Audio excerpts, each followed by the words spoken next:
Alright, so welcome everybody. This is a video that has pretty much been requested so many times. It's I've gotten a bunch of comments asking how is everything hooked up in my studio. So let's run through it.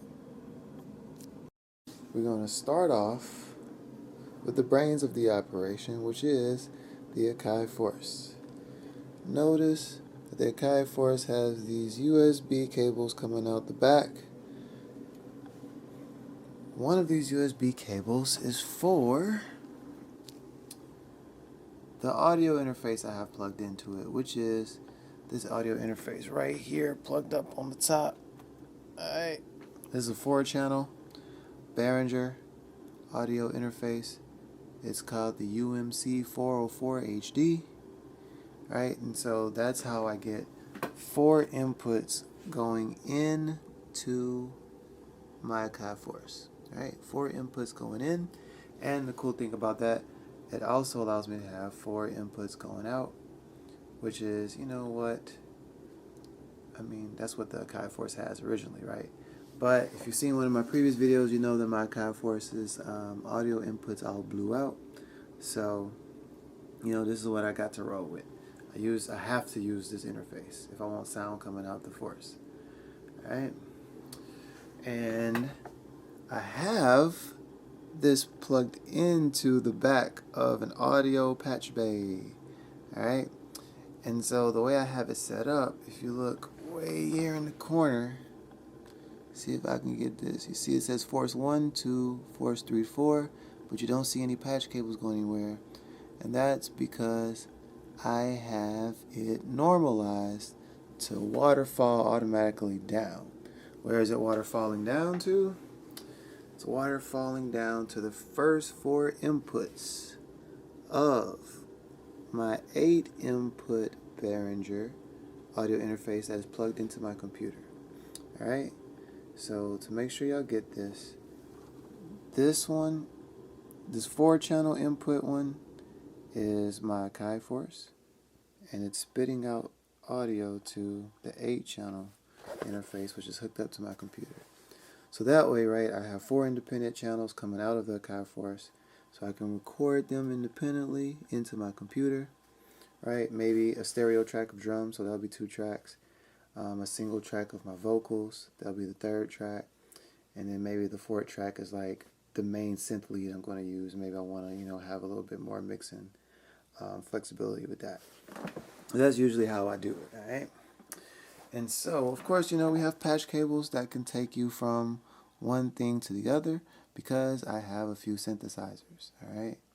So, let's look at here. We see we have some Poly D outputs, right? Because, bam, I have a Poly D. So, super crash course on how to use a patch bay.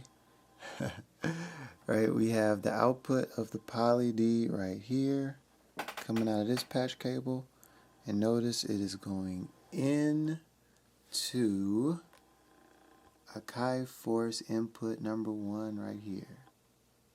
Alright, so when we look here,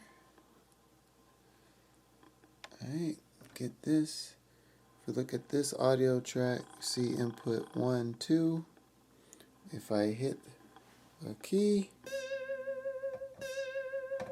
we have Poly D. Alright.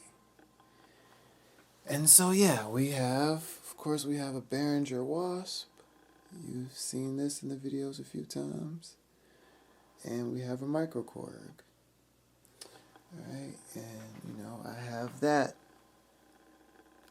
here. Here's the Wasp Microkorg. Right now it's not hooked up to anything, right? But I could just run it out of Wasp into the Force. So I'm always switching, what is the input? Where is it going? Because sometimes, and a lot of times actually, I use my iPad as a sound module. Alright, so I have too many sound apps on this iPad, so I use that. Right, I have this big 61 key It's M Audio Axiom Air 61. I have that plugged in to my iPad via a USB hub, right? And so I just use that to MIDI control a sound module. And of course, if you look here, you'll see, look at that. I have outputs, the 2 stereo outputs from my iPad, because it is plugged in, my iPad is plugged into this little audio box. So the stereo outputs of that audio box for my iPad are, oh man, this autofocus is going crazy, I'm sorry, but bam, right there. So as we can see, right now I have my iPad going into Akai Force input 3 and 4, right? So I have stereo coming out of the iPad into the Force. So let's see what that might sound like, right? Well, not really what it sounds like, but more importantly, let's look at an app and show you another way I have all this stuff hooked up. So I'm going to open up this synthesizer. It's called Synth 1 by Audio Kit. Alright, Audio Kit Synth 1. And notice that green bar popped up and it says one link. Alright, people who use iPads, you know what that is, right? That is Ableton Link. Alright, because I have my iPad connected to my Wi-Fi and I have my Force connected to my Wi-Fi. So my Force is talking to my iPad at all times through Ableton Link, through Wi-Fi, to keep it on time. Alright, so if I go here,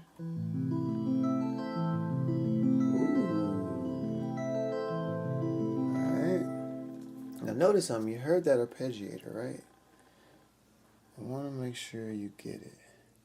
So let's go to the matrix view, try to get this to focus right.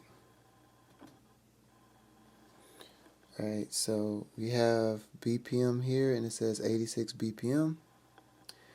And if you notice right here, it also says 86 BPM. Because again, it's through Ableton Link, through Wi-Fi. Right, so if I change this now to 97, and you look here, it's 97. Right? So yeah, let's say I play a little beat. Good enough, right? Little step sequence beat. And I go here, it should be on time.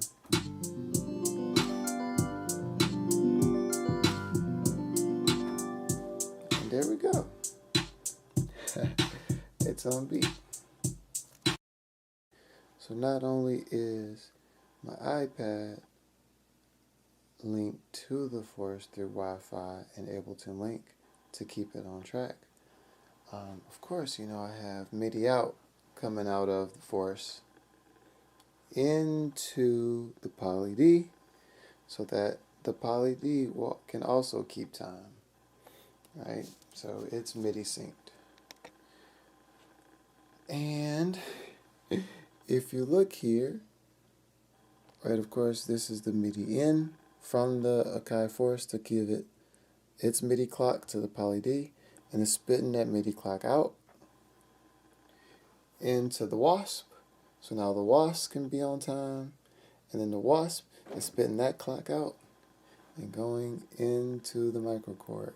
So now the Microkorg, the Wasp, the Poly D, and the iPad are all in sync on the same BPM, right? Of course, with the 3 physical synths being in sync through a MIDI cable, and the iPad being in sync through Ableton Link and Wi-Fi.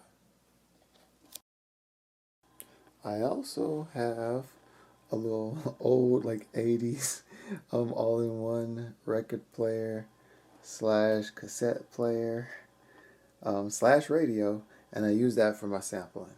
Okay, And plugged into the auxiliary input of that radio, I have my CDJ. Okay, so my CDJ, just to make sure you get it, is going into this. And then I can, like, just click the little auxiliary button, and now it's spitting out whatever's going on the CDJ. And all of that, of course, is going into the trusty patch bay right here on phono. Right, I have, of course, left and right stereo phono, so we can go out of phono into either the Akai Force or my iPad, or straight into my computer, wherever I want to bring it. For most of my vocals, I usually just use a Shure SM58. Of course, it's the trusty, tried and true dynamic mic, and it's almost always being routed through a TC Helicon voice tone synth. Alright, and if I have it in bypass mode, it's just having a clean signal. But sometimes I have this activated and it has hard tuning, so like all the auto tune. It has a let's see, it has a whole little distortion circuit and things, so you can get like radio and telephone and all that. And I have some presets that I use all the time, kind of my little signature vocal sound. This is also a vocoder pedal, right? So if you notice, it has a 1/4-inch audio cable coming in, and whatever I want to use as the driver of my vocoder pedal, I pick and choose, because that vocoder pedal's input is also an input right here. So for example, let's say I want to use my Poly D, right, as the input for the vocoder. I'll take this Poly D patch cable and go into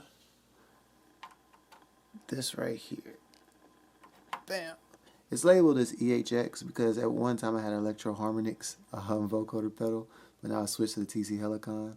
So yeah, EHX, the input, that's my vocoder.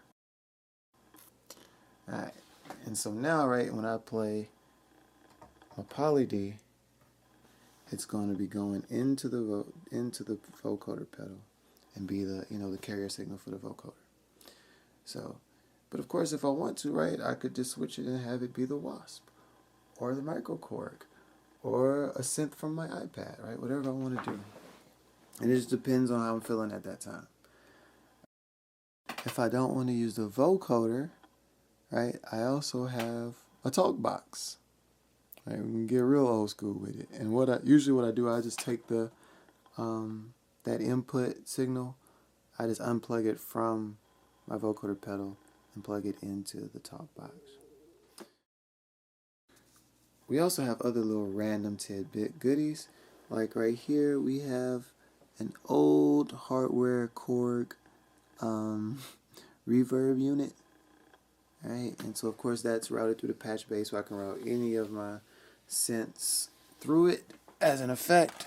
Cool thing about this is that it comes with a remote to change the presets.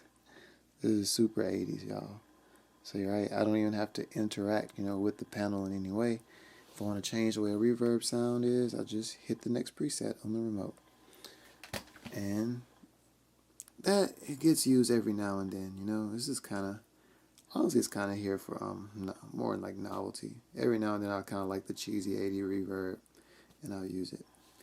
But for the most part, I'm using either reverb on my iPad or a reverb on the Force. If I'm really trying to, record some real vocals, I use the Golden Age Project Pre-73 vocal preamp.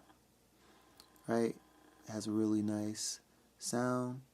And what I feed into it is, and I'll have to excuse my room for right now, but what I feed into it is a really, industry classic, industry standard Electro Voice RE20. So that's like, when I'm really trying to get some nice, clean, crisp vocals. That's what I do. But honestly, for the most part, I'm just usually using the SM58 through this really cheap little Vocoder Pedal as the preamp. And last but not least, you gotta give love to the little random percussion instruments. I got a bunch of them everywhere. You know, got the egg shaker, you got the little tambourine, and that's it. With all of that, some kind of combination will make music. So I hope this was thorough enough for you. It's probably going to be one of my longer videos I've ever made. But this is, in a nutshell, my creative station.